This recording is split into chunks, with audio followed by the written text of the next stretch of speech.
What's up, everyone? Welcome to the Underground Scholars Writing Workshop. Today we got Dr. Ware looping right back around to us. I'm gonna go ahead and see here. Let me get everything set up real quick. Let's see here. I'm gonna go ahead and unmute you, Dr. Ware. We appreciate you joining us again today. Let me see. Are you able to unmute you here? Let me just set it up where everyone can do their unmute if they want to. All right, there you go. Cool. How's everybody doing today? We're blessed. Thank you so much for joining us. I feel like there is pretty much the same folks that came through last time. If you want, we could do a round of introductions. We got a nice little small group, so I'm excited. Yeah, I think that there might be one or two new names on the screen. So I wouldn't mind just doing a quick reintroduction / introduction. Okay, cool, dope. You want to kick it off? Yeah, Professor Ware teaches African history, history of Islam, history of Black freedom struggles at UCSB. That's what's up. I'm Ryan Flaco Rising, undergrad sociology here at UCSB. One of the co-founders of the Underground Scholars, Santa Barbara, and glad to be here and glad to be with everyone right here. I'll go next. Hi, everyone. My name is Sabrina Callahan. My pronouns are she, her, hers. I'm a senior sociology major from San Diego. And yeah, glad to be here. Thank you for being here, Professor Ware.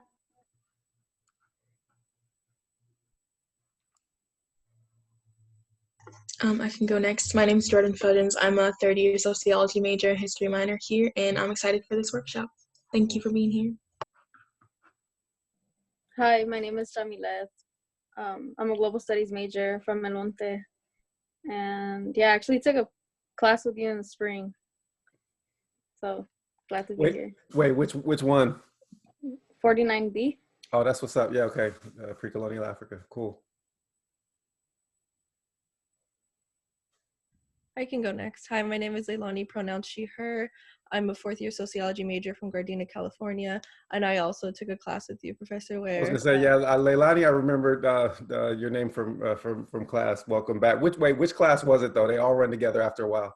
Is Islam in Africa? Islam in Africa, yeah, no, that's my favorite one. That's my signature course. I really enjoyed the course. It was really good. That's what's up.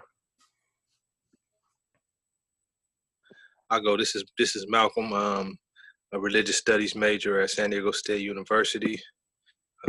Just tapping in. That's what's up. Good to meet you, Malcolm. What are you interested in, if you don't mind me asking, in terms of religious studies?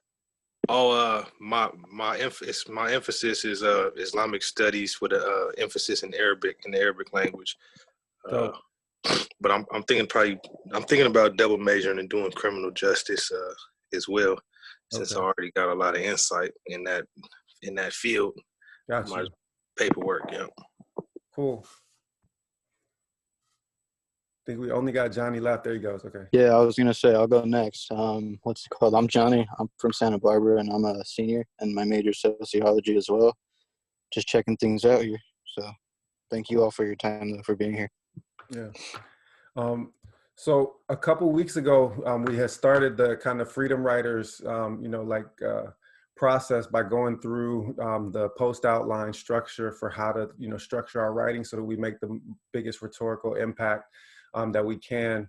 The overarching argument that was, I'll say, underwriting, with I guess the pun intended, the project is that for literally centuries, white supremacist power structures, inequalities in terms of access to education have been using textual practice to take our freedom away, to write us into slavery, to sell us as objects, to write us into prison sentences, to write away our rights, to take away our rights of representation, our rights to vote. And that writing has been used against us as an oppressive act. and that we need to start writing our own freedom papers, but that comes essentially with mastering the written word. As long as we're, incapable of writing back on our own behalf, then we're going to be, continue to be manipulated by people, who use the written word, better than we do. And I mentioned, the fact that my own father didn't make it past 6th grade.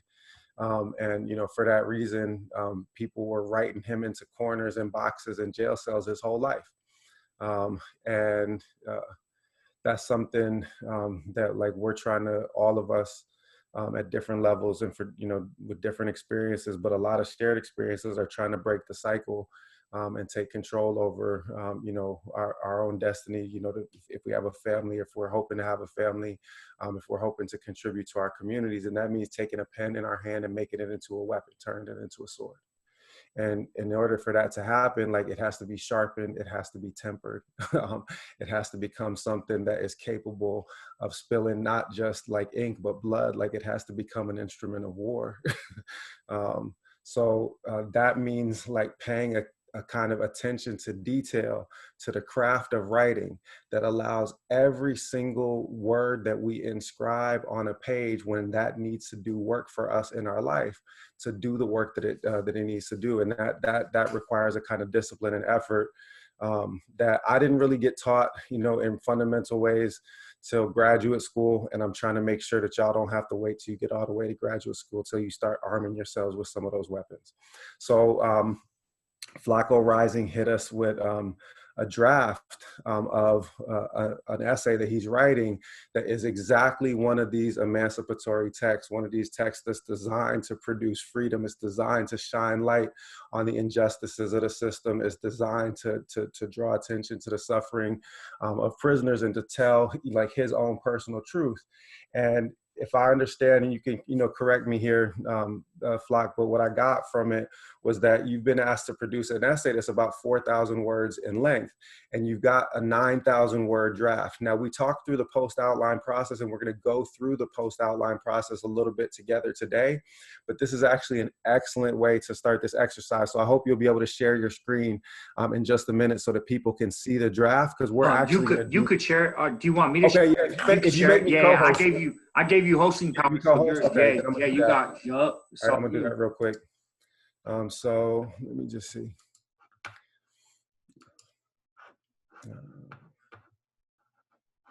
Are y'all seeing that? The willing to starve and die? Perfect. Let me just scroll back up. Okay. So this is the draft that we're gonna start working on together, and basically we're gonna help Ryan through the process that's gonna get him closer to where he's headed for this draft, but it's also going to teach us the process so that we can start applying it in our own writing. And then any of us that are present and, like, regularly attending these, meetings, if you've got a piece of writing, whether it's a paper for a class, whether it's a grant proposal, whether it's something that you're trying to publish, whether it's some other kind of work that's forwarding, the progress that you're trying to make or the progress that you're trying to guide for your community, then we're all going to take it as a collective responsibility to help you with the work on that draft. Because that's the other thing, is that, like, this has to be an effort of collective solidarity. The structures that oppress us break us into individual, literally cells in order to keep us from developing shared solidarity, for us standing arm in arm, because they're deathly afraid of what that would look like if we're standing arm in arm. So we need to reinforce one another, and that means that, like, we're gonna put in the work today for our brother, and then whether it's Jamileth, whether it's Johnny, whether it's Malcolm, whether it's Leilani, Sabrina, whoever needs to work on a draft for next time, like, just send in the draft, and we'll get to work on it together, and we'll also get better at the process through going through it. So I'm literally going to put y'all on the spot. I'm going into full professor mode. So what we're going to do first, well, I'll say one thing really quick. So for those of you who were here 2 weeks ago when I explained the post outline process, I said that you want to start with a draft that's going to be something like 70% to 100% of the length that you're shooting for. So if you're writing a 6-page paper, usually something like 1,500 words, because you usually estimate 250 words for double spaced, for a single double spaced page in an ordinary font. So you're going to start out for a six page paper, oftentimes writing a 4 to 6 page draft. Okay. And we're going to do that free form writing because we're going to set it through a process of a post outline later. But what I want to point out here is that when it comes time to actually having a text do work of like getting you funded, so if it's for a grant or if it's going to appear in a published source, or if it's something that is really crucial for doing like important community work, then you want to actually start with a draft that's twice as long as the one that you're ultimately shooting for. And the reason for that is you're going to subject it to a careful editing process that is going to condense 12 pages of knowledge into 6 pages of text. And that's what is going to allow your writing to pop, to sparkle, to say and do more than the writing that is placed next to it. Usually when you're an undergraduate, and it wasn't that long ago that I was an undergraduate, like you're just trying to figure out how to get to the 5 or 6 pages that you need to get to hand in that paper. You just want to get the paper over with. And I feel that, like, I totally understand that. Like, I ain't mad at you, honestly. Having said that, when there's like crucial, when it's not just about a grade in a classroom, but when it's about the writing doing the performative work in the world of, like, contributing to social justice, when it's something that's going to appear on, a website or something that's going to appear in a publication, then you want to be able to capture the reader's eye. You want to communicate a maximum amount of content in a short space. You want to have rhetorical impact. You want to use your pen as a weapon. So that usually means that you start with a longer draft and you crystallize the ideas so that you communicate them in as concise a fashion as possible. So we're all going to take a quick look. Oh, this is excellent. Yeah, because you've also got an epigraph here that you're using, Ryan, like a quotation that starts off the paper. So here's what I want us to do. I want everybody to take a quick second to read through the epigraph, the quotation from Zaid Shakur, 1970. And then we're going to actually start the post outline process by taking on the first couple paragraphs of this draft so that we can get our brother closer to where he's headed with the paper. And actually, does anybody want to just read the quotation out loud? I know some of y'all might be driving, some of y'all that are on Here, I'll read it out loud. Okay, go for it. Prisons are really an extension of our communities. We have people who are forced at gunpoint to live behind concrete and steel. Others of us, and what we ordinarily think of as the community, live at gunpoint again in almost the same conditions.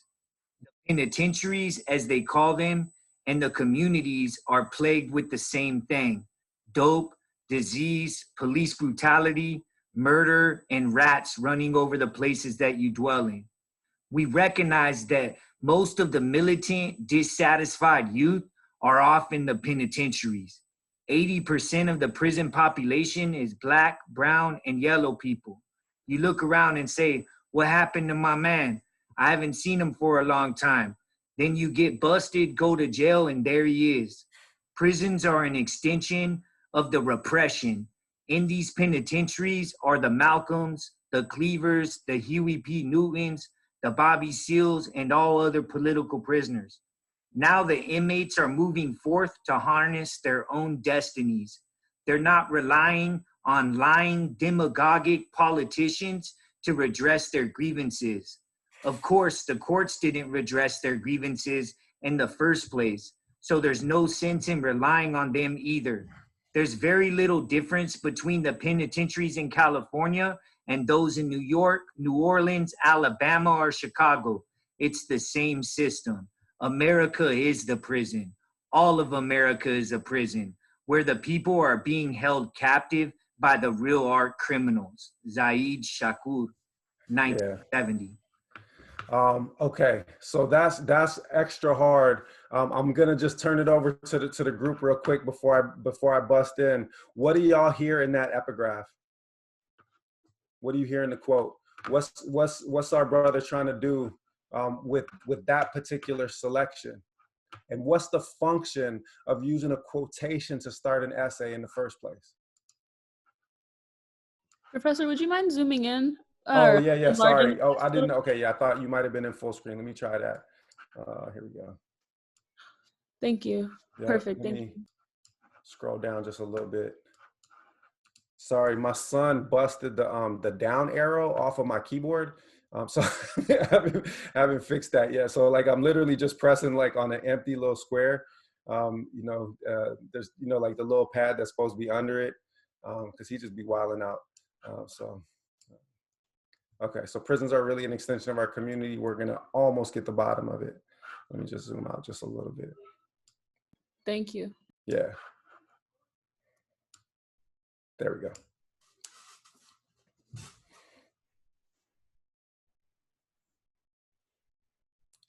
All right, so let's start this, because this will actually be practice for the post outline part.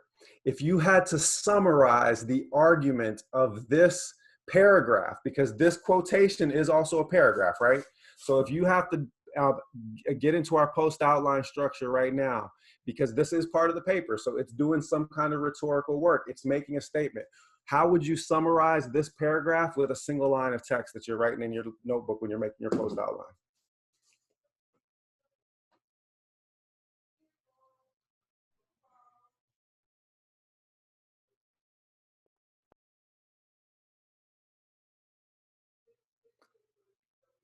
Come on, what's Brother Zaid saying? Ultimately, like, what's the heart of it? Malcolm, you unmuted. What you got? You got something? I'm still trying to break it apart. Okay, yeah, take your time. America is the prison. Exactly. Yeah. Mhm. All of America America. is the prison. There was an African revolutionary, Patrice Lumumba. He was assassinated by the CIA in 1960 or 64, somewhere in that whereabouts. You'll often see like revolutionary types, having Lumumba on T-shirts. But so he grew up in a Congo. The Belgian Congo was a colonial state run by Belgium, and he said the African colonial state is nothing but an open air prison. He said it's nothing but an open air prison. And that's what Zaid Shakur is saying here. So if you have to summarize this in a single line, what he's saying is that everything that you find in the jail, you find in our communities, because America is the prison. Right? Ryan, you writing this out? Got it. Yup. Because that then can become your transition sentence into the next paragraph, right? It's both the summary of the argument that's being made in your epigraph, and it's a way that crystallizes. Remember how I talked about what we want to do with the lead sentence and the trail sentence in every paragraph that we write, is that we want them to be those powerful declarative sentences that are in some way an expression of the things that we find in that post outline. And that is an incredibly powerful statement to start right there with, by saying America is an open air prison. Everything that we find inside the walls, we find outside of them in our communities. You've got then the beginning of a rhetorical presentation that grabs your reader, right? Because if you come out and say America is an open air prison, they're going to read on, correct? Okay, so before we get into the next paragraph, and we're using that notebook, so we're making our post outline in that notebook, and we're numbering the epigraph as paragraph 1, and we're numbering the paragraph that's marked as rising G 30764, cuff up, you're transferring back to the general population. We're going to label that as paragraph number 2, and we're going to submit it to the same process. But before we do, let's talk about the rhetoric of opening an essay with a quotation. Okay, because this is crucial. How many of y'all have been told to start papers with a quotation, or start papers with a story, or start papers with a dictionary definition of a term, right? What, raise your hand or just give me a nod. Yeah, so we've all heard variations of that. Why? Why is that the counsel that we're being given when we're structuring an essay? To paint a narrative and maybe start off on like a personal note, something that people can relate to. Draw people in with a story. So the key that you're going to try to communicate across all of those things, the story I usually refer to as the vignette, vignette. It's some kind of story that captures the essential stakes of your entire argument. Okay. Likewise with the quotation, likewise sometimes with the definition. What you want to do at the outset of that essay is you want to capture all of the stakes of your essay in some simple way that's going to be memorable for the reader, because stories are easier to remember than a bunch of words. A quotation that comes in a short, punchy way is easier to remember than a long, complex argument.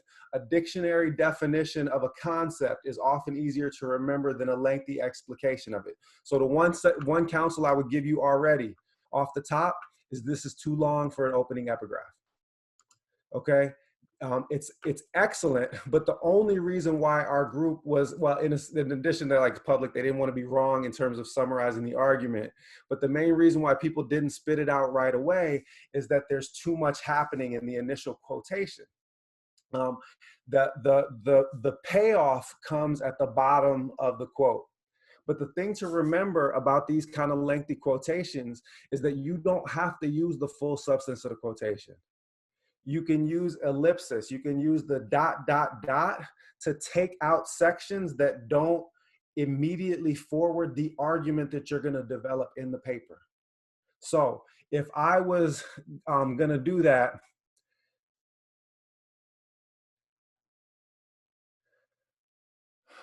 I would probably lose the, okay, so there's a few things that are happening. The first thing is that if I'm thinking about the word count and I'm already at 9,000 words and I need to get to 4, I'm being absolutely merciless.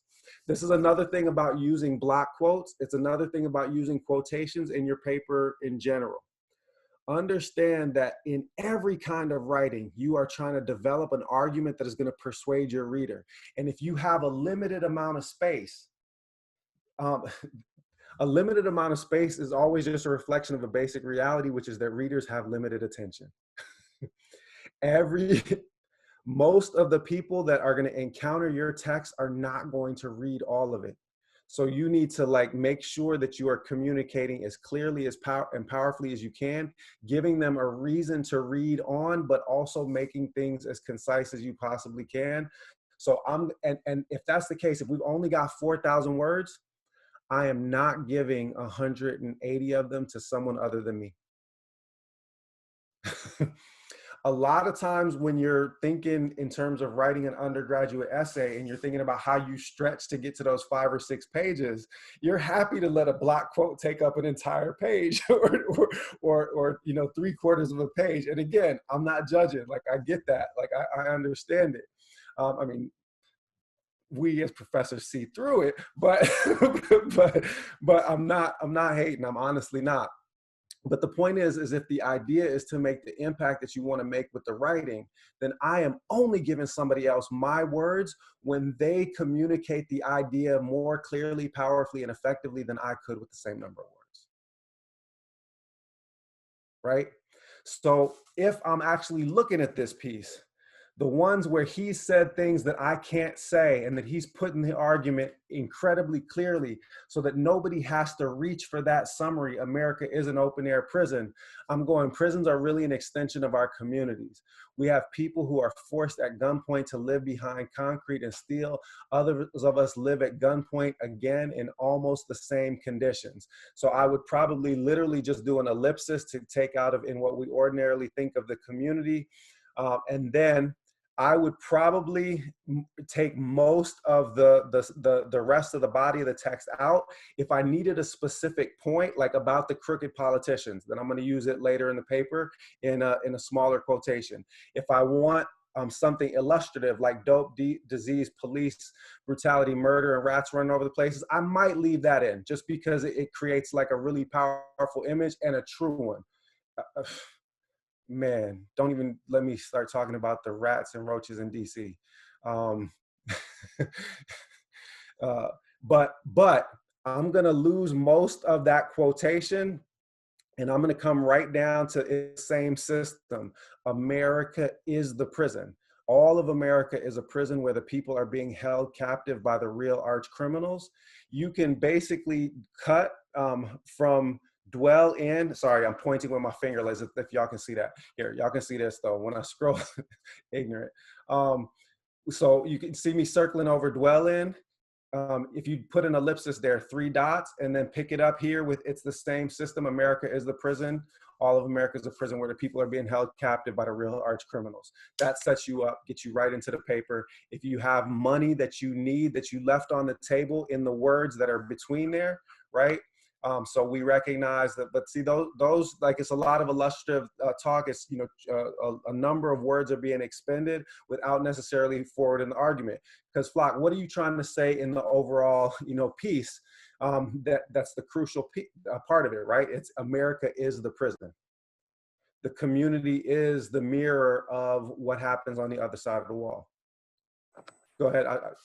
Yeah, exactly. Yo, that's exactly what the whole piece is.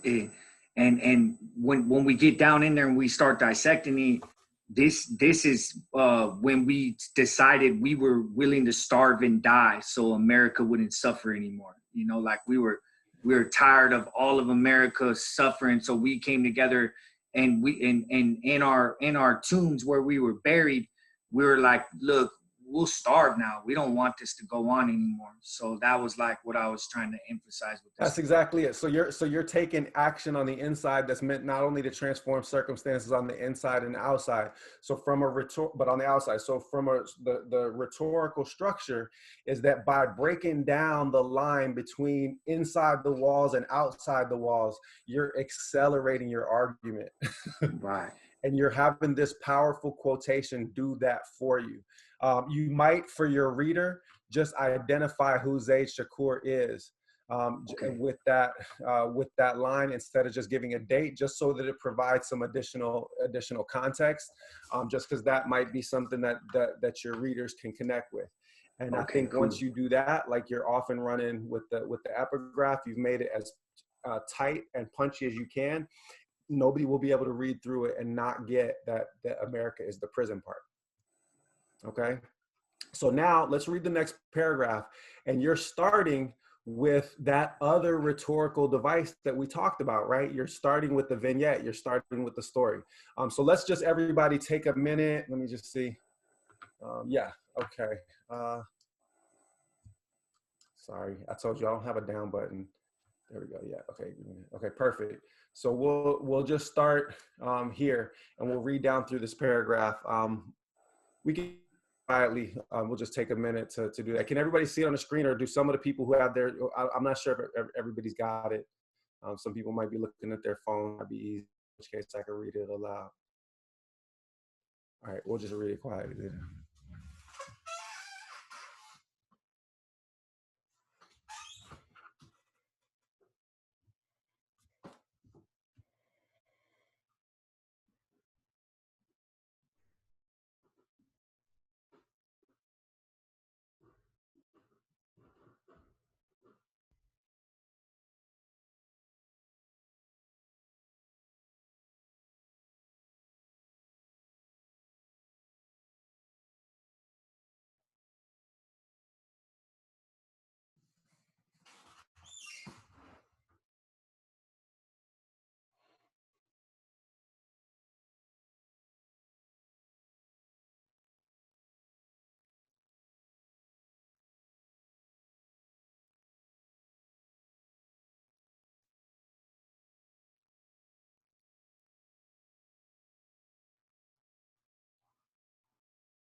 All right, I'm breaking out my new note paper. And we're gonna get to the post outline on this one.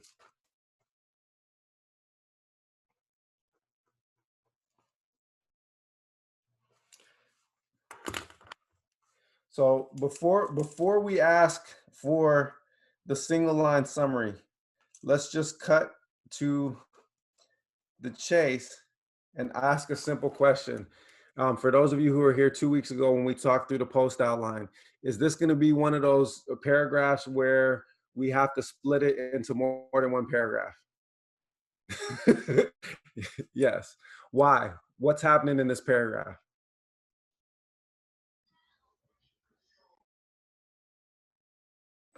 There's like three in there. I see it. Okay, It's let's let the group kick in, because I Okay. know like I said, you did it with the last paragraph too. You were definitely able to summarize it. So I want somebody else that's here to pull out one of the kind of key arguments that's in there. Just one of them.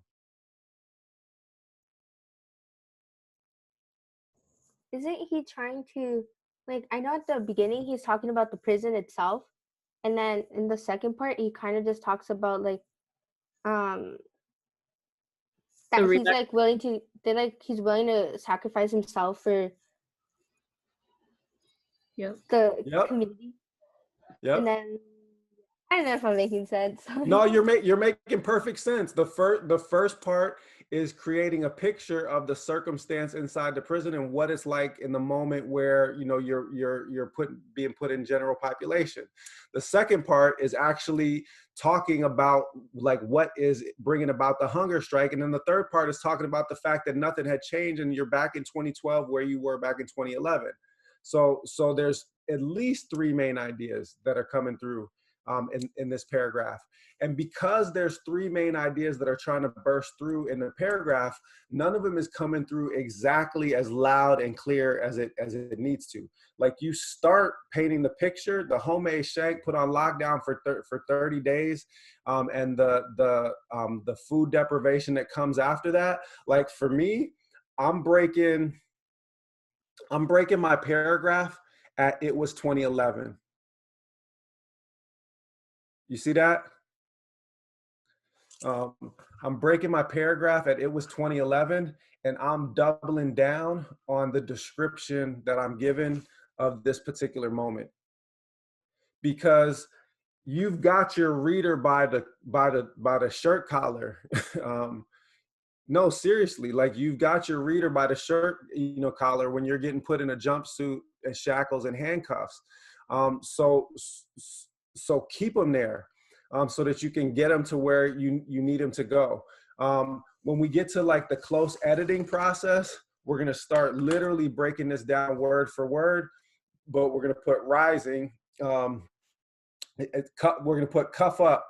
You are, so changing the spelling of your, we're going to cuff up your, transferring back to the general population. We're going to put that in quotes because that's the guard saying it, right?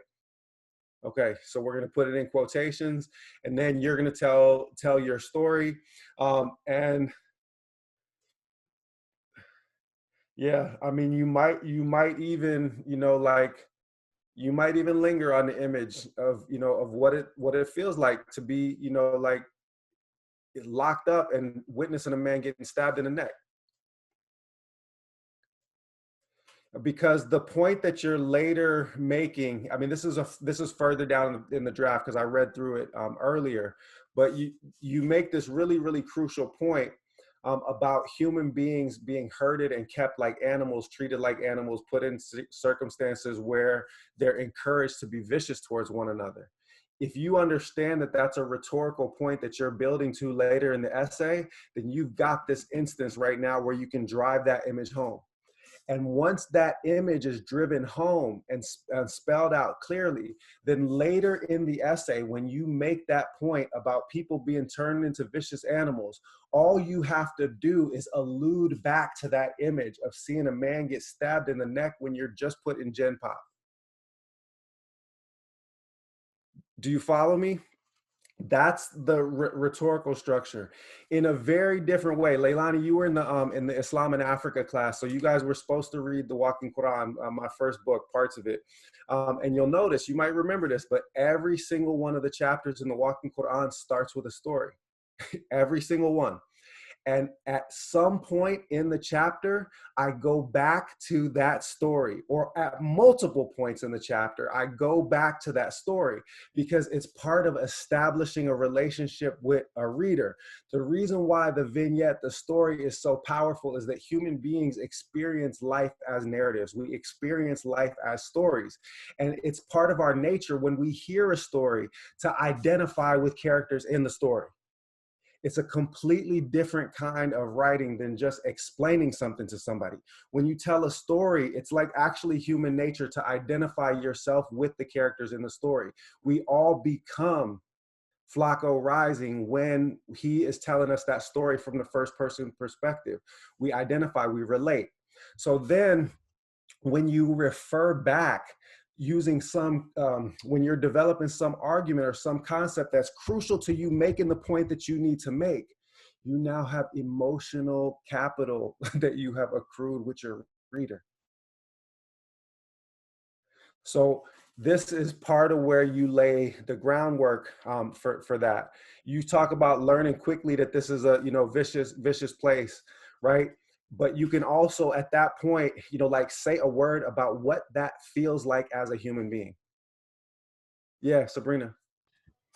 Just kind of going off of that, I feel like maybe if Flaco were, because what really caught my attention was like the depiction of like the jumpsuit, the shackles, and then later down further, he's talking about like the malnourishment. And I feel like if you're able to really emphasize like the violence that you as an individual experienced and then bring in the fact that you also witnessed someone be stabbed, that will be another way to just really allow your readers to identify with you and like what your story is about. I feel like that would be a really strong way to like keep us in that first paragraph like really tapped into what you're saying, because that really caught my attention of like a absolutely person. That personal experience, the story of that which you have yourself witnessed is always the thing that like speaks most powerfully to an audience.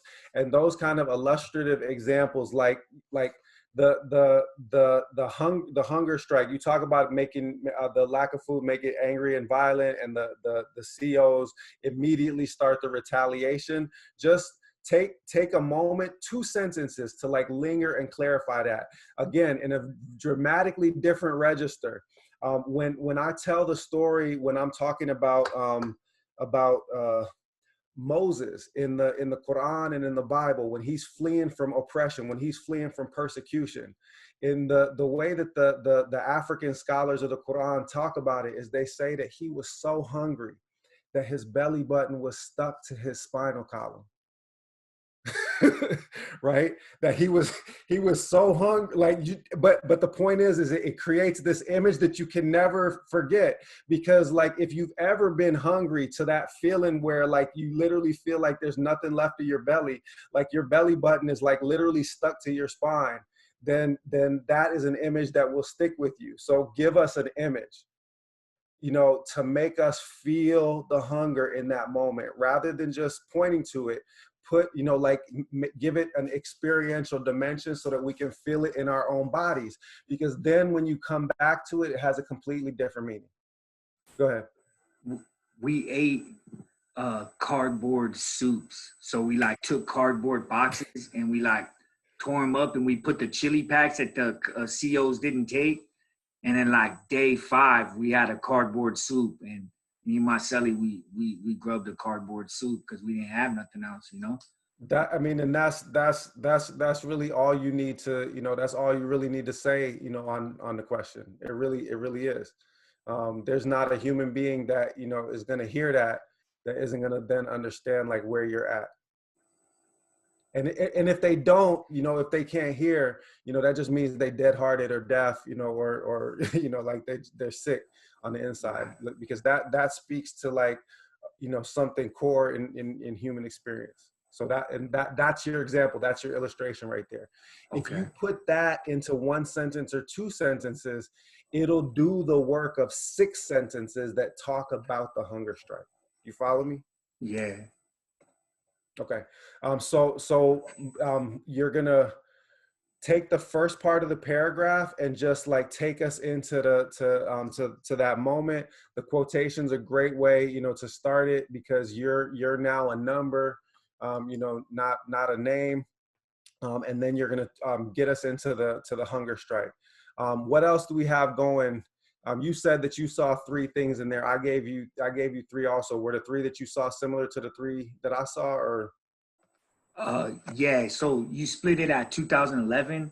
Yeah. And then right here at we shut it all down in Salinas Valley. I just kind of just wrote and just was like piecing, Yep. you know what I'm saying? So which is what we said to do, right? Like, and that's the whole point. We want to get it all out so that then we can start organizing it. And that's exactly like the point, is that like you see what each of the pieces that, you know, is gonna do.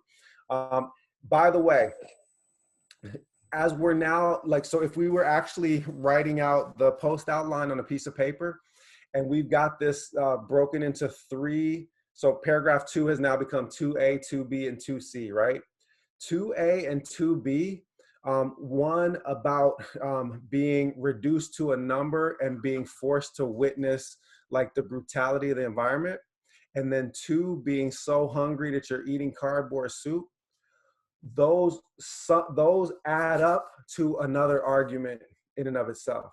And so you may consider moving your 2C until after this new paragraph that I'm now giving you, because the sum of witnessing that violence and being reduced to a number, and of being forced to eat cardboard soup, is that you're being dehumanized, right? right. The whole purpose of the exercise, the reason why the violence is allowed to persist, is precisely to dehumanize you. Precisely to dehumanize you. Right. And by the way, that is always what is at stake in the oppressive writing practices of racial capitalism. Racial capitalism is always dehumanizing everything. Right. It's designed to turn human beings into commodities that can be traded. And in order to do that, their humanity has to be ripped from them first. That's why when we go into prison, they strip us out of all of our clothes. And that's why if you watch Roots, you know, when Kunta is calling himself by his African name, Kunta Kinte, they keep whipping him until he calls himself Toby, which is the name that they want to give him, because he don't get to keep no African name. You are who we say you are. Right. You have exactly as much humanity as I'm going to allow you to have. No more. Yeah. So having read ahead in the draft, like that's a crucial part of what you're arguing in a what's the word? It's like beneath the surface. It's a subterranean argument. It's a subliminal argument. We want to foreground it right now. We want to foreground it right now because you've just given these 2 kind of vivid human examples of how, you know, your humanity is being there's this effort to strip your humanity from you. So this isn't like I'm thinking ahead in the process, but when I'm splitting my 2A, 2B, and 2C right here, right? Right now, the way that we did this paragraph, I'm moving 2C down and I'm putting another one in there that is about the effort to dehumanize. And I'm just letting that flow naturally from the description that I've given about my own experience, because that's really crucial to what you're trying to say about America. Right. Because that dehumanization is not restricted to what's happening inside the walls of the prison. That's going right back to our original epigraph. Okay. So do we want to say anything else about the structure. We can talk like when we get closer to where we're headed, like as a group, we'll talk about how to do the final edits. That's when we focus like on the word choice, and when we cut down like specific words, when we literally make every single like letter do all of the work that we wanted to do, because both time and attention are limited. We don't have to do that now. Right now, we're trying to get it to where we're tightening down the draft rhetorically and in terms of organization, but that's going to be the last step. So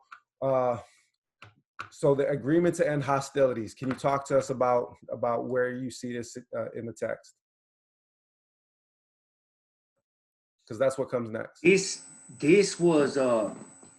is what came through our door when we were going on the hunger strike. So they shot this through our doors, and they were like, hey, read this, understand it. This is coming down from the Short Corridor Collective out of Pelican Bay, which were all of our elders, and we read through this like deeply, and like we understood it. And so it was important, because this was like, and that's all elders right there from all different. They're from all different sectors of cultures that exist in there. So you got Bloods, Crips, BGF, even the Aryan Brotherhood. You have all aspects, Sureños, Norteños, that's all of them. Yep. They're all in the Pelican Bay shoe. But this is what they gave us to read, and this is what they were telling us it was going to be now, Good. So this is the reason why I asked, is that given what I said before about the economy of space, do you want to reproduce the entirety of the text? Because I'll tell you this right now, what you just told us makes it more clear than us trying to read through this. Right. Okay? Because we don't have the context to know that, which ones are Norteños, which ones are Bloods, which ones are Crips, which ones are, we don't. If you tell us though, right? So that instead of using, how many words do we got here? Basically, we got almost 3 pages, where and with specific names and the numbers that are assigned by California Correctional. Instead of that, you can summarize with 1 or perhaps 2 paragraphs the content of that statement and the impact that it had because of who signed it. Okay, cool. Do you see what I'm saying? Yo. So I would like literally, man, I don't know if you were recording. Did you press record before we started? Yeah, we're recording, bro. Yeah, okay. Because literally, I'm still looking at your first one. I mean, like I'm well, like, and also like just over to be real, like you just gave us like a 30-second and it was the reason why I asked, because my PhD advisor used to do this to me. Like but like the reason why I asked the question in the way that I did is that I knew that by you explaining to us, the 9 of us that are here, what that document meant and what it was, you would literally answer the question of the paragraph that you need to write for the essay. Okay, cool. So you can literally just press play at the part where I asked that question, listen to yourself talk, and write that all down. Okay. And that'll be the first paragraph that you need in order to explain. Because what you did is you contextualized for all of us what that document meant. Right? Definitely. And that's exactly what you need to do in the text. Okay. We don't need to see the whole document because we don't have the context to understand what it means. What we need to understand is like what that document meant to you in the time and why. Because then that's going to allow us to understand what is motivating the hunger strike. It's this sense of solidarity, that the things that we are facing go beyond these divisions that we've all been forced to occupy for various reasons. Right. This is beyond tribe. Right. Yeah. And I mean, to read that though, like, man, like when you read it, like it's deep. I mean, it would be cool if I could just go through it and read it real quick, like, because man, we we've never seen nothing like this. You know, I grew up in the system and we've never, you know, and to like read everything that was presented to us in this document, like we were like, dang, like we were all in, you know? Yep. And I would just say that from a rhetorical standpoint, if you're trying to go from 9,000 words to 4,000, right. then you need to find, you know, the 2 to 4 sentences of quotations that do the very most work for the reader. And then you summarize, paraphrase the rest. Yeah, go ahead, Sabrina. I'm not sure. Would you be able to would it like to put it in an index? You can or like reproduce it in an end? appendix. You can That's absolutely reproduce the whole thing in an appendix. And that was going to be my next suggestion. Because anytime you have a document that is, you know, in its entirety, you can reproduce it in an appendix for this kind of thing. And that way the document is there for the record, but you're saying what you need to say about it. And depending on, you know, like, so this is for a publication or for an online publication? Yeah, so it's for like a journal, a special edition journal. Yep. So yeah, so then you can reproduce the appendix, you know, with the notes. Absolutely. And this is also the kind of thing, like if you're doing this for an online publication or for a blog, that you provide a hyperlink that takes you to the full text of the letter. Okay. Right. So that anybody that wants to read it all out, you know, from A to Z has it right there. So you refer, you know, the reader to the fullness of the content, but you use what you need for your argument and keep moving, because you've got, you know, work that you're trying to do, because you're going beyond just what brought you to the strike, to like, you know, in terms of the proximate cause of it, like the things that were compelling you to do it in the time, to like what it produces and what it's for and what the transcendent meaning is and what it has to say, you know, about the system and about America as a whole. Okay, cool. Does that make sense? Yup, definitely. Thank you. All right, so I can do one more paragraph, and then I do got to go because I only had an hour, and we're already to that. Or maybe we should just take a step back and like ask questions and have if we've got questions about like the process or the approach or like what we're trying to do from a rhetorical standpoint. Yeah, go ahead. One clarifying question: are the single line sentences, are those going to be typically what we use to transition between paragraphs, even when we have like our subsidiary ideas and their associated single line sentences? Most of the time. It's not always going to work that way, but but for the most part, we're going to shoot for it to work that way. And the reason, as I mentioned before, is that those declarative sentences are going to catch the eye of a reader. Sometimes because of a particular choice of words or the way that a thing is structured, you're going to need a transition sentence, properly speaking, something that moves you from one idea to the next.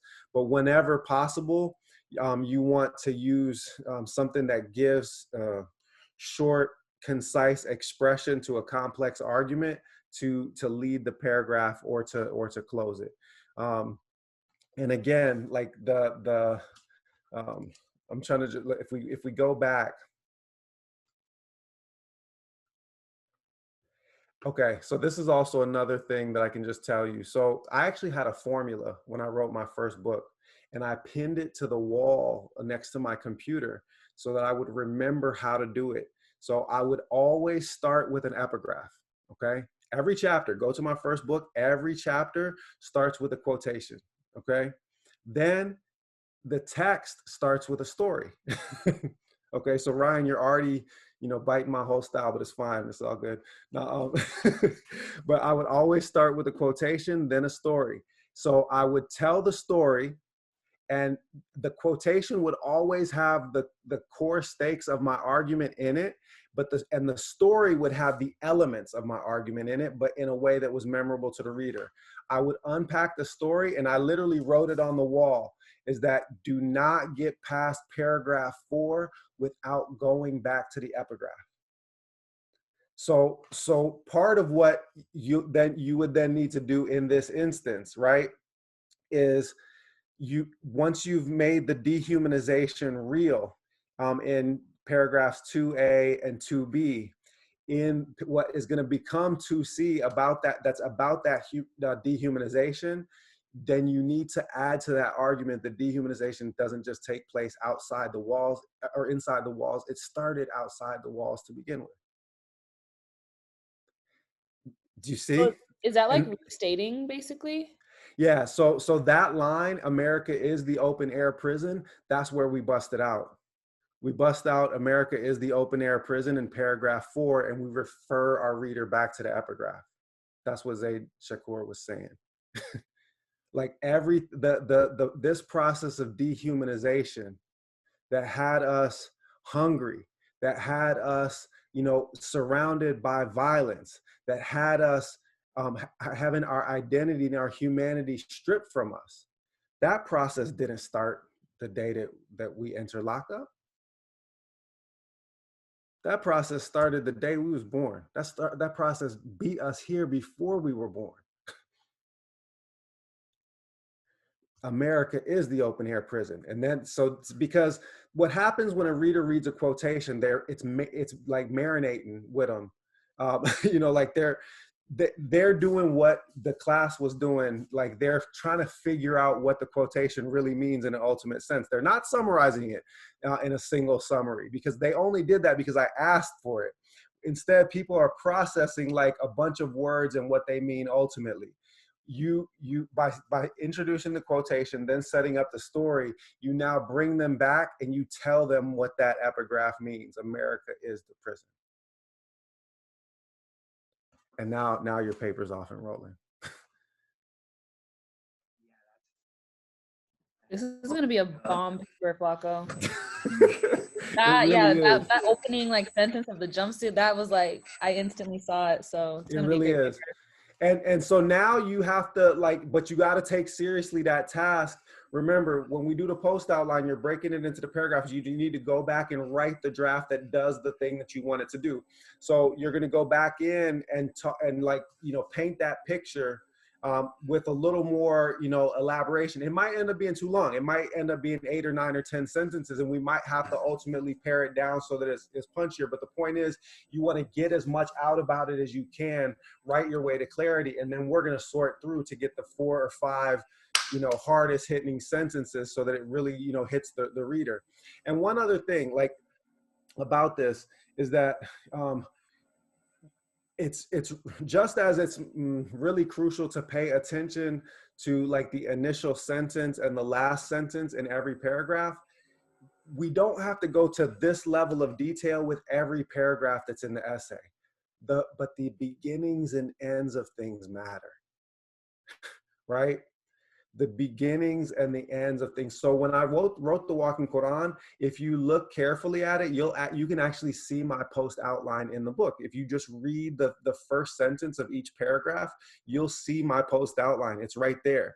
But I only do that in a systematic fashion for about the first 12 paragraphs of every chapter, and then the last 7 or 8 paragraphs of every chapter.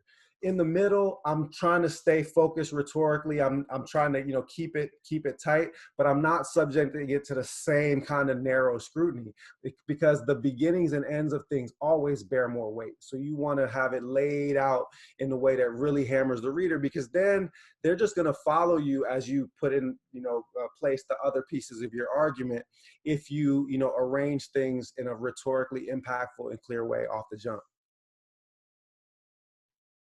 That's solid. Yup. Thank you, Dr. Ware. Man.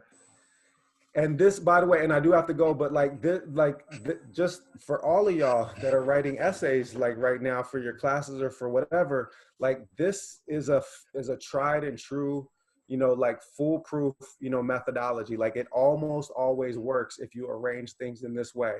Start out with a quotation, or start out with a definition. Like I have a definition. I wrote this piece called The Ironies of Abolition, right? Where I start out with a dictionary definition of the meaning of the word irony.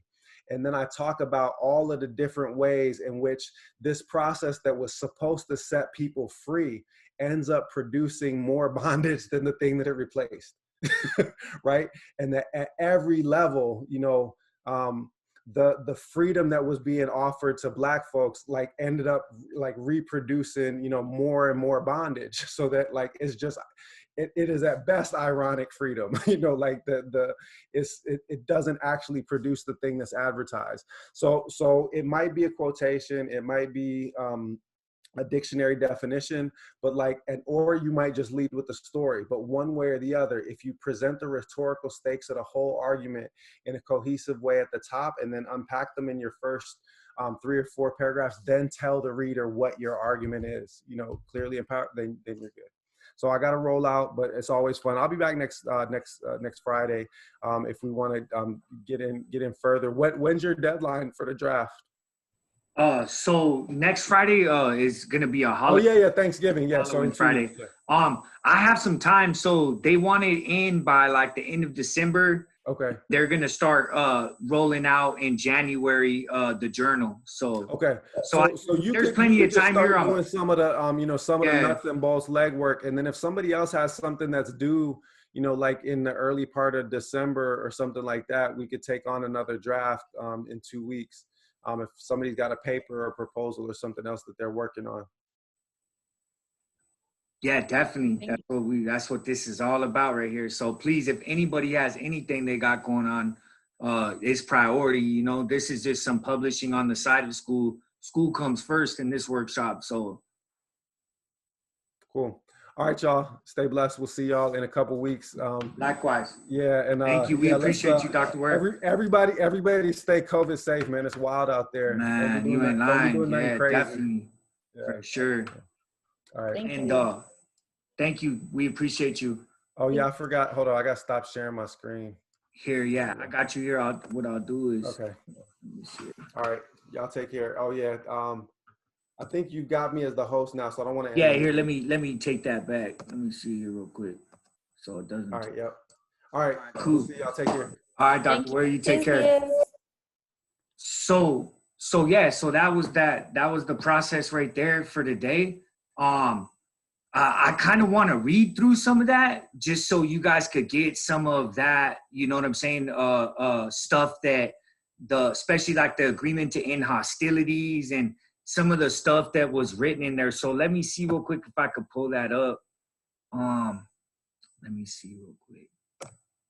I'm going to pull this up real quick. And if anybody else has anything like writing that they just done, that they would like to share too, please, this is like the space for it. So let me see here. I have a question. I have a paper due on the 30th, and I was wondering, like, could you like pass me his contact information, because this paper is kind of weird. Like, I don't really have any like concrete instructions, so I'm kind of just like, I don't know, like kind of like. Yeah, I got you. I'll send you his email. Yeah, don't trip. For sure, feel free to send it. Definitely. I'll send you his email. He's really a busy professor. Like, he's teaching mad classes and always doing all types of stuff. But definitely, I'll extend his email to you, and you can reach out to him and if he, you know. But like I said, this writing workshop, that's what we're here to do is help each other through these papers, because like he said, like. This process, it's not really taught to us. They don't want us to learn this, because then we'll unwrite everything they wrote against us to keep us, you know, oppressed. So it's once we learn it though, like we're gonna unwrite this shit, you know. So definitely I'll extend his email, but bring your paper in and we could help you out too. We could critique it and go through it and help you through it, you know. Yeah, the only problem is it's due on the 30th, and then we're not going to meet next week. So that's why. Okay. Share it with us. I know you could for sure share it with me. I love editing papers. Yeah, share it with Sabrina too. She definitely likes to. Like, yeah, for sure. Like right now, I'm having so much trouble starting it, because I literally have like he didn't give us any instructions. It's just turn it in, like the rough draft. And it's like, what am I supposed to turn in if I don't even have like a prompt or anything? Yeah, we could set up a Zoom meeting and you can like talk me through just like what you guys are learning, and we can like get some ideas down on paper. And if you do have a draft, we can work through that draft. So yeah, feel free to hit me up. I'll put my email in the Slack in one of the Slack channels. Okay. Perfect. Cool. Thank you. Yeah, for sure. That's what's up. So the agreement to end hostilities, August 12, 2012, this came out. I was in New Folsom State Prison when this came out. And this is what came through our door. To whom it may concern and all California prisoners, greetings from the entire PBSP SHU, Pelican Bay Short State Prison Segregated Housing Unit, the Short Corridor Hunger Strike representatives. We are hereby presenting this mutual agreement on behalf of all racial groups here in the PBSP SHU corridor, wherein we have arrived at a mutual agreement concerning the following points.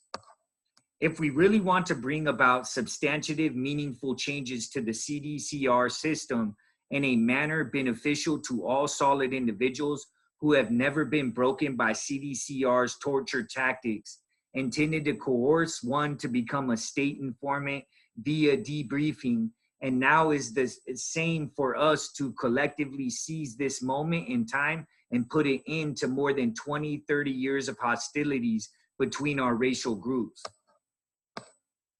Therefore, beginning on October 10th, 2012, all hostilities between our racial groups in the segregated housing unit, ADSEG, general population, and county jails will officially cease. This means from this date on, all racial group hostilities need to be at an end. And if personal issues arise between individuals, people need to do all they can to exhaust all diplomatic means to settle each dispute. Do not allow personal individual issues to escalate into racial group issues. We also want to warn those in general population that IGI, the institutional gang investigators, will continue to plant undercover sensitive needs yards debriefer inmates amongst the solid GP prisoners with orders from IGI to be informers, snitches, rats, and obstructionists, in order to attempt to disrupt and undermine our collective groups' mutual understanding on issues intended for our mutual causes. Forcing CDCR to open up all GP mainlines and return to a rehabilitative type system of meaningful programs and privileges, including lifer conjugal visits via peaceful protest activity and non-cooperation, hunger strike, no labor, etc. People need to be aware and vigilant to such tactics and refuse to allow such IGI inmate snitches to create chaos and reignite hostilities amongst our racial groups. We can no longer play into IGI, ISU, Investigative Service Unit, OCS, Office of Correctional Safety, and CSSU, Service Security Units, old manipulative divide and conquer tactics. In conclusion, we must all hold strong to our mutual agreement from this point on and focus our time, attention, and energy on mutual causes beneficial to all of us and our best interests. We can no longer allow CDCR to use us against each other for their benefit. Because the reality is that collectively, we are an empowered, mighty force that can positively change this entire corrupt system into a system that actually benefits prisoners and thereby the public as a whole. And we simply cannot allow CDCR and CCPOA, the Prison Guards Union, IGI, ISU, OCS, and SSU to continue to get away with their constant form of progressive oppression and warehousing of tens of thousands of prisoners, including the 14,000 plus prisoners held in solitary confinement torture chambers, SHU and ADSEG units for decades. We send our love and respect to all those of like mind and heart onward in struggle and solidarity. Presented by the PBSP SHU Short Corridor Collective. Todd Asker, Arturo Castellanos, Sidawa Natamba Jama, Dewberry, and Antonio Guillen. Sidawa has since been released due to the COVID-19 crisis. Other representatives of this body are as follows, and that was what they had presented to us. So that's when we went on the hunger strike after that. So this is from Comrade Chino, Philip Dorset. The equality of suffering equals solidarity, equals organization, equals action. This is what you spoke See, about.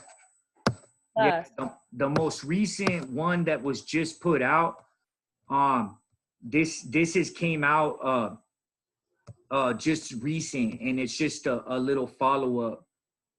So solidarity statement and update by the four main reps. And then we'll just kind of end with this one because this one's really powerful. And I appreciate everyone joining this today and being a part of this. A shout out of solidarity and respect to all class members and prisoners across the state. As the four reps, we felt a public report on the current state of California prisons from prisoners was overdue. As leadership of the 2011 and 2013 California prison hunger strikes that captured the attention of the nation and the world on the role of solitary confinement in United States prison systems, particularly California, we four prisoner reps became recognized as speaking both for the Ashker class, former Pelican Bay SHU prisoners, but also more broadly in many respects for the entire California prisoner class. California's prison system, the largest in the world at the time, was also the greatest abuser of long-term solitary confinement. We were housed in the short corridor of the notorious Pelican Bay Supermax SHU segregated housing unit, and as all short corridor prisoners understood, the only way out of this isolating, torturous hell was to parole, snitch, or die. Wow. We decided standing up together, asserting our humanity, even at the cost of our own lives, was better than rotting and dying alone in our concrete tombs. Nonviolent, united action was the only path that made sense. Our only avenue to act was a hunger strike. It took widespread unity, preparation, and work among us prisoners, but also work on the outside by our families, friends, and a growing list of supporters across the state and country. Without prisoners speaking about our conditions of confinement, public narrative about imprisonment and mass incarceration is missing a critical voice, our voice, the incarcerated. We are the firsthand experts on the daily experience of being caged in prison, generally, and the trauma of extreme isolation. All other experts collect data, do studies, view our experience without living it. Many, not all, are our oppressors. Their expertise is not about what incarceration is like, but why we and so many millions of people in the US should be in prison.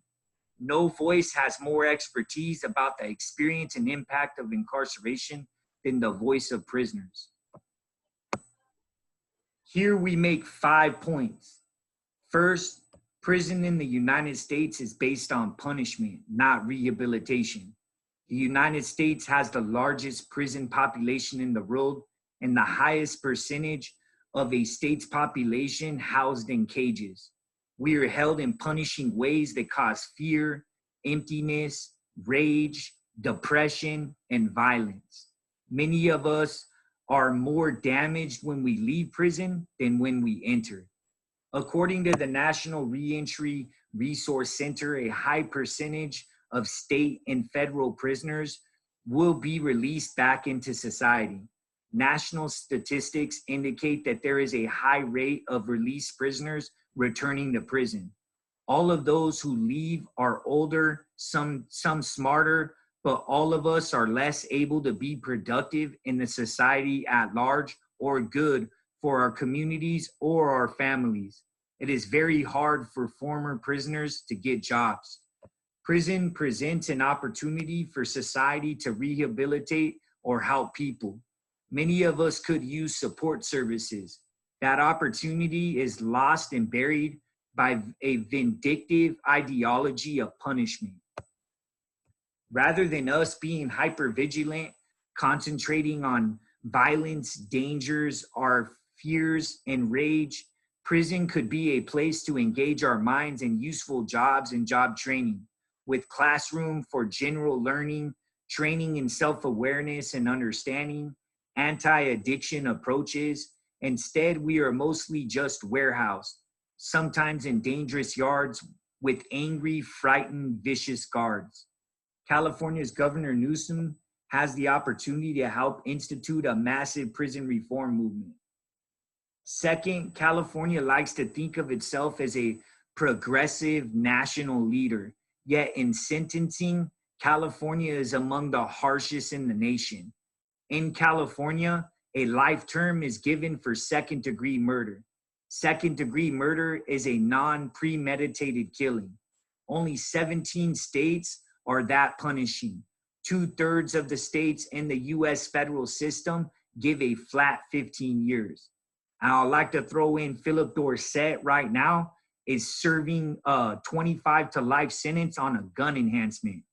And he's serving 12 years on a manslaughter. So he's serving a life sentence, 25 to life on a gun enhancement. That is sick and wrong. The US Supreme Court has said that evolving standards of society's decency should create a national consensus on sentencing standards. Our prison journeys begin in those courts. We 4 reps of the California prison class call for reform in sentencing. Massive money could be spent for education, training, and jobs here in our communities rather than on caging human beings to harm rather than to help us or society. Third, the trauma we experience in the overcrowded institutions with a culture of aggressive oppression as if we are not violent animals is harmful and breeds violence. We prisoners should not join in our own oppression. It is not in the interest of the prison class to buy into promised rewards for lying on other prisoners. The use of lying confidential informants is widespread and legendary in California prisons and jails. We see even among ourselves who have great active lawyers ready to pay attention to our situations. Just how regularly vicious retaliation, evil lying, and disregard of our medical needs occurs. Broadly among the California prisoner class, there is mistreatment, horrid isolation, medical disregard, terrible food, cells that are too cold, too hot, or too damp. The history of positive social change demonstrates that when those who are oppressed stand together as a group, a class, against that oppression, change can happen. Our own experience with eliminating endless solitary confinement in California proves that. We need to stand with each other, behaving respectfully, demanding respect, and not turning on our fellow prisoners for promises of crumbs. We 4 main reps stand for major prison reform that helps us, not harms us, that betters society, not makes it worse. Fourth, we 4 reps are for the principle we outline in the agreement to end hostilities, the cessation of all hostilities between groups. We called on prisoners throughout the state to set aside their differences and use diplomatic means to settle their disputes. If personal issues arise between individuals, people need to do all they can to exhaust all diplomatic means to settle such disputes. Do not allow personal individual issues to escalate into racial group issues. We encourage all prisoners to study the agreement to end hostilities and to try to live by those principles to seek your support to strive together for a safer prison environment. We are not there yet. Dangerous cross-group hostility remains. What we experience in California prisons is not just developed in prison, but is also widespread and supported in free society. Racial antagonism, ghettoized housing, separation, institutionalized racism, and promotion of beliefs of each other as less than human, as stupid as criminal barbarians can cause us to fear and hate each other. It does not serve us or society well. There are no easy ways to challenge these deep American divisions. Forcing us together in joint yards, visiting rooms, or classrooms will lead to violence and deepen the danger. We, the 4 main reps, especially call out and stand against the 50-50 yards. We oppose forced mixing of hostile groups where mortal enemies are forced together. 50-50 yards are dangerous and will make things much worse by causing fresh, horrific encounters. No matter the policy's intention, the state is responsible for our safety and well-being while we're living under its jurisdiction.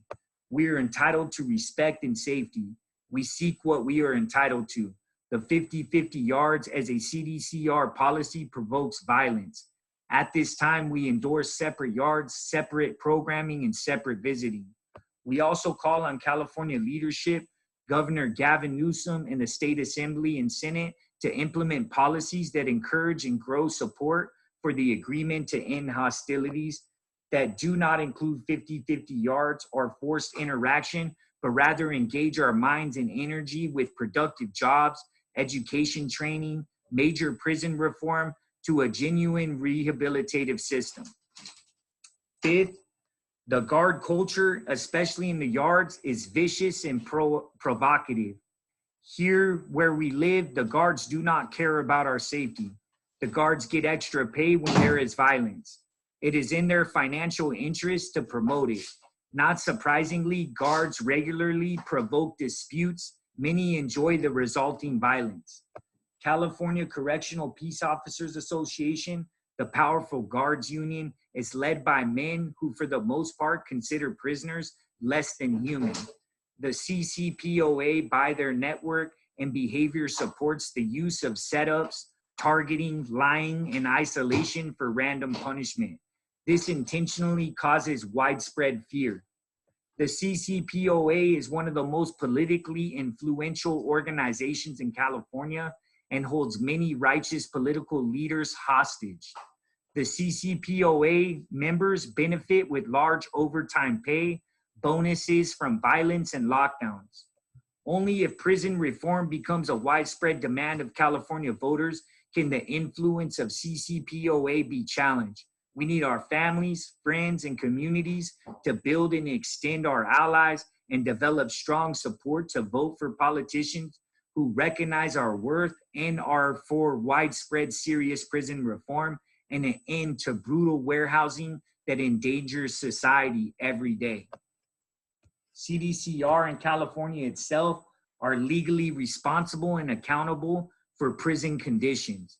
Neglect does not free them of state institution responsibility for those in their care.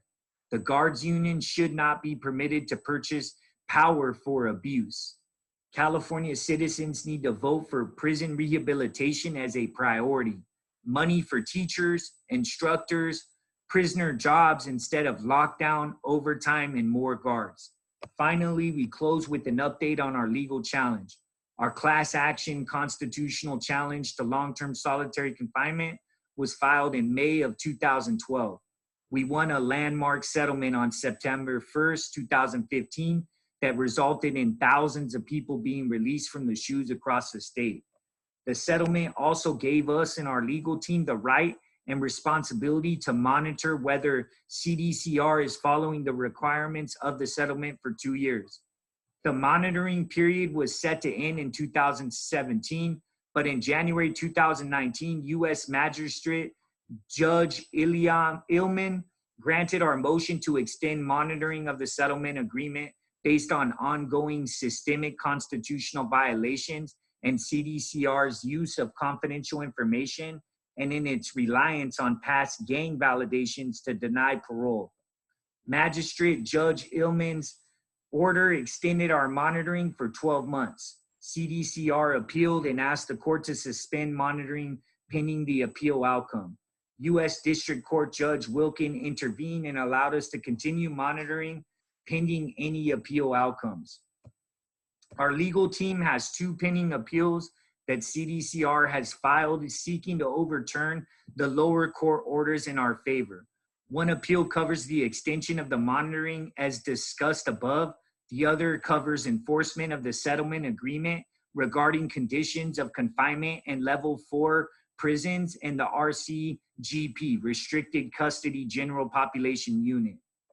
As our legal team continues to monitor implementation of our settlement agreement, they are looking closely at how CDCR uses confidential information to place and keep validated and non-validated prisoners in ADSEG, and RCGP for long periods of time in sentence, people to SHU for bogus RVRs, which are rules violation reports.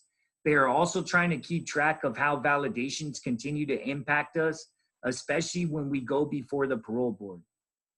And then it keeps going. But in closing, we remind all of us prisoners and supporters that we are human beings who have a difficult shared experience. We have a right to our dignity, even inside these punishing walls. We present an opportunity to make society better rather than meaner. We ask all prisoners to stand together, read and act within the principles of the agreement to end hostilities. Whether you are an ADSEG or RCGP or general population, see yourselves as part of an international prisoner human rights movement. And it keeps going on, but man, it's powerful, and that's what was going on and is still going on today. I could share some of this with you guys too, and I'll send it out. And there's another one in here too that's for the streets, and I feel like it's important to read it. So let me see real quick. It's down here at the bottom, but it's for like all the youngsters, and it was calling for all the youngsters to come together and stop the violence in the streets. And I feel like it has to be said. So let me see here real quick. So this one right here is for all the youngsters out in the streets. The streets have been in turmoil for decades. The marginalized youth have been used by this punishment system and have been targeted with harsh sentences. And this hunger strike and solidarity movement is all about peace, is all about uplifting the people in our communities to see that the California Department of Corrections has done nothing to serve and protect our communities. Instead, CDCR has extracted billions of dollars in tax revenue away from our communities, and those a part of this organization have lived great lives on top of the hill, looking down at us all as we beg for food, set up tents, and have to steal and sell drugs in order to survive and get our basic necessities met. This statement that follows is really important and needs to be shared with all. Statement on the streets and all youth lockups. Last summer, people held in the SHU, segregated housing unit at Pelican Bay State Prison, declared a hunger strike to protest the cruel and inhumane conditions inside. The hunger strike spread to more than 7,000 people locked up in California prisons. People from all sides, blacks, whites, Asians, Sureños, and Norteños, put all politics behind and came together to demand change. On this day, October 10th, 2012, the men in the security housing units at Pelican Bay are again leading all of us. They have called for an end to all hostilities within our state's prisons and jails. After doing so much time, the men in the Pelican Bay SHU have realized that they are being recycled over and over through the same dead-end system. For all of us, there must be a cutoff point, a time at which we stop participating in our own destruction. As young people who have experienced bloodshed on the streets of Los Angeles and the violence and humiliation within juvenile halls, probation camps, and division of the juvenile justice youth prisons, we are also calling for an end to war between the youth. We are challenging all the youth in the streets, schools, and lockups throughout California to do the following: end all the killing and drama between hoods, crews, and races, declare a temporary ceasefire, and work toward building lasting truces. Take the same mentality and skills we have used to hustle drugs, bang our hoods, and promote our crews to unite in a powerful movement to demand dignity, respect, and equality for all our people. We must also demand an end to police and sheriff violence, an end to the mass incarceration of youth, especially Black and brown youth, an end to ICE detention and deportation, living wage jobs, and a quality education that prepares all youth for college and career. Demand an end to the war on gangs, including the Cal Gang databases that labels people as young as 10 as gang members without their knowledge or right to appeal, gang injunctions that incarcerate people for non-criminal acts, and gang enhancements that turn courtrooms into death chambers. Do not fall victim to traps set by a wicked system that seeks to make us permanent members of the prison industrial complex. Spread the word to unite all hoods, all barrios, all crews, and all cliques, all cells, all dorms, and all units, from the Nickerson's Gardens to Estrada Courts, from the PJs to the YA, from TJ to Pelican Bay, to the Bay Area and back down to Sacktown. Let everyone know, as youth of California, we are not down with the lockdown. Signed by the following youth so far. And it has their names right there. And that ends it pretty much right there, you know. But I really wanted to read those and share those with you guys, because we need to all come together. This is a very important time in our history, you know, as we're all under lockdown of COVID-19, as we're all seeing a lot of people die around us. Like, we need each other. And one thing that we really have to focus on is, you know, we need to really look at how we can dismantle capitalism, because capitalism takes all the commodities that we purchase. They take the tax revenue and they turn around and incarcerate the marginalized communities and the marginalized groups within our communities. So we definitely got to come together, and we got to look at a new way of uplifting each other, and we got to get out of the capitalistic, individualistic mindset that keeps us divided and conquered. Thank you for sharing, Flaco. This was really powerful. I was wondering if you would be willing to share this doc with us, or at least like direct us to where we could find the youth one. Just so Yeah, I I could got read you. through it. Perfect. Thank you. Yup, Yeah, that was super powerful. Thank you for sharing, Flaco. most definitely. Yeah, that was yeah. In the second part that you showed us, those were teens, those were kids that wrote that, or? Well, that was coming from the segregated housing unit, but they signed on to it. So Oh, okay. Mhm. that was like them signing on to it. But Wow. that pretty much sums up this meeting. We went a little, well, not really, but we usually go till like 5. But it was good to have Dr. Ware, and thank you for all the new faces. We have this every Friday at 3 p.m. So come join us next Friday, and stay safe and healthy, please. It's bad out there.